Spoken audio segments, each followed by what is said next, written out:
चलिए आज एक बहुत ही कह सकते हैं गंभीर मुद्दे पर बात करते हैं। वो मुद्दा है दुनिया भर में भारत के खिलाफ बढ़ता हुआ गुस्सा या कह लीजिए नफरत।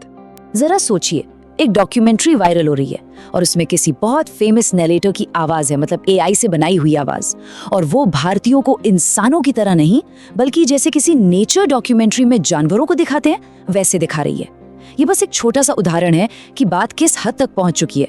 मतलब लोगों को इंसान समझा ही नहीं जा रहा है। पता है उस डॉक्यूमेंट्री का नाम क्या था?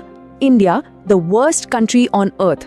और रिपोर्ट्स की माने तो इसे अमेरिका और यूरोप के कुछ अल्ट्रा राइट विंग ग्रुप्स ने बनाया है और वही इसे फैला भी रहे हैं। तो सवाल यह है कि आखिर हम यहाँ तक पहुँचे कैसे? मतलब भारत की इमेज इतनी कैसे बदल गई? और ये जो विश्लेषण है वो ये बताता है कि ये सब कुछ ना बहुत तेजी से हुआ है और अभी हाल फिलहाल में ही हुआ है। अब ये देखिए, ये स्लाइड ना असलियत दिखाती है। एक तरफ क्या था? गांधी, बॉलीवुड, योग, मतलब वो भारत जिसे दुनिया जानती थी, पहचानती थी। और अब दूसरी तरफ क्या है? Unclean, pajeet, digital mercenary. ये वो शब्द हैं जो ऑनलाइन इस्तेमाल हो रहे हैं। मतलब जमीन आसमान का फर्क आ गया है ना। वैसे इतिहास देखें तो ऐसा पहले भी हो चुका है। 9/11 के बाद पाकिस्तान की इमेज का भी यही हाल हुआ था। 80s और 90s में वेस्ट में उसकी एक अच्छी खासी इमेज थी जो रातों रात एकदम पलट गई। तो इससे एक बात तो साफ है कि किसी भी देश की ग्लोबल इमेज कोई पत्थर की लकीर नहीं होती, वो बदल सकती है।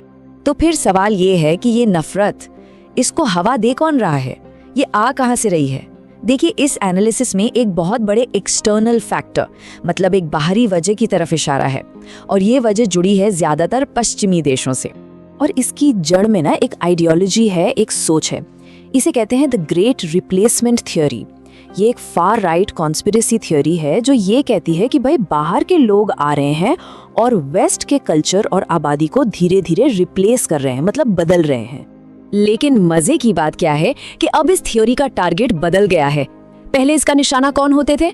मुस्लिम या ब्लैक माइग्रेंट्स। पर अब ये लोग माइग्रेशन और बर्थ रेट का डेटा दिखाकर कहते हैं कि सबसे बड़ा खतरा तो असल में इंडियंस हैं। और ये नफरत कितनी फैली हुई है इसका अंदाजा लगाना भी मुश्किल है। आंकड़े तो खैर होश उड़ाने वाले हैं। सिर्फ एक सोशल मीडिया प्लेटफॉर्म पर, वो भी बस 3 महीने में, भारत के खिलाफ जो पोस्ट्स थीं उन्हें 281 मिलियन यानी 28 करोड़ से भी ज्यादा बार देखा गया। तो ये सारा हेट कंटेंट आ कहां से रहा है? सबसे बड़ा हिस्सा, करीब 65% आ रहा है अमेरिका से। उसके बाद फिर यूरोप, कनाडा और ऑस्ट्रेलिया का नंबर है। पर रुकिए, कहानी सिर्फ बाहरी दुश्मनों की नहीं है।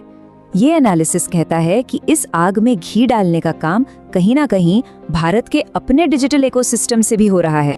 और इसकी कई वजह बताई गई हैं। पहली, भारत की इमेज एक ग्लोबल फेक न्यूज फैक्ट्री की तरह बन रही है। दूसरा, यहाँ डिजिटल मर्सनरीज हैं जो पैसे लेकर कोई भी ऑनलाइन कैंपेन चला देते हैं। फिर एंटी पैलेस्टाइन ऑनलाइन हेट का एक बड़ा सोर्स भी भारत को माना जा रहा है। और सिर्फ इतना ही नहीं, जब देश के अंदर की मॉब लिंचिंग और हैरासमेंट की वीडियोस दुनिया भर में शेयर होती हैं तो वो भी इस इमेज को और खराब करती हैं। ये एक तरह का बूमरैंग इफेक्ट है। मतलब जो कंटेंट अपने देश के लोगों के लिए बनता है, जब वो बाहर की दुनिया में पहुंचता है तो उल्टा पड़ जाता है। वो भारत के खिलाफ जो नेगेटिव नैरेटिव पहले से बना हुआ है उसे और भी पक्का कर देता है। और बस यहीं आकर ये बाहर वाले और अंदर वाले फैक्टर्स दोनों मिल जाते हैं और एक ऐसा खतरनाक चक्रव्यूह बना देते हैं जिससे निकलना मुश्किल है। समझिए, ये एक ऐसा विशियस सर्कल है, एक ऐसा फीडबैक लूप है जिससे निकलना बहुत मुश्किल है। होता क्या है, भारत के डिजिटल स्पेस से कोई विवादित कंटेंट निकलता है, इससे दुनिया में भारत की एक नेगेटिव इमेज बनती है। फिर वेस्ट के जो फार राइट ग्रुप्स हैं वो इसी इमेज को हथियार बनाते हैं, अपने एजेंडे में फिट करते हैं और फिर भारत के खिलाफ और भी जहरीला और भी खराब कंटेंट बनाते हैं। और फिर ये साइकिल और तेजी से घूमने लगती है। तो नतीजा क्या हुआ? भारत एक ही टाइम पर नस्लवाद का विक्टिम भी बन गया है और ऑनलाइन हेट फैलाने का एक सोर्स भी। इस पूरी सिचुएशन को ना ये एक कोट बहुत अच्छे से समझाता है। हमने एक फ्रैंकेनस्टाइन का मॉन्स्टर बना दिया है और अब हम अपने ही बनाए हुए जाल में फंस गए हैं। मतलब एक तरह से ये भस्मासुर वाली कहानी हो गई है ना, कि खुद ही एक राक्षस बनाया और अब वो हमें ही खत्म करने पर तुला है। तो आखिर में ये पूरा एनालिसिस हमारे सामने एक बहुत बड़ा और बहुत मुश्किल सवाल छोड़ जाता है कि अगर कोई देश अपने ही बनाए हुए इस नफरत के फीडबैक लूप में फंस जाए तो वो उससे बाहर निकलेगा कैसे। और ये सवाल यकीन मानिए सिर्फ भारत के लिए नहीं बल्कि आज की तारीख में पूरी दुनिया के लिए सोचने वाला है।